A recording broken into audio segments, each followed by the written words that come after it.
ये देखें, ये इसकी हाई साइड है, ये लो साइड है। तो ये लो साइड पे हमने लगा के चेक करना है।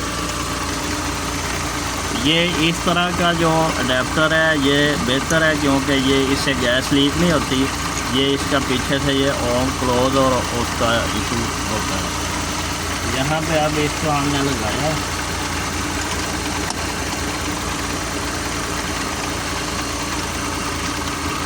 ये देखें, अब हमने इसको ओपन कर दिया है तो इसके अंदर ज़ीरो गैस है, गैस बिल्कुल भी नहीं आ रही। इसका मतलब है कि ये कहीं ना कहीं से लीक हो गया है। तो जब भी इस तरह का इशू अगर थोड़ी सी गैस आ भी जाए तो आपने क्या करना है, इसको रीफिल नहीं करवाना, इसकी लीक ट्रेस करवानी है। यहाँ पे हमें ये पता चला कि ये लीक है, तो लीक है तो हमने इसकी लीक ट्रेस करवा के तो फिर इसको रीफिल करना है। शुक्रिया।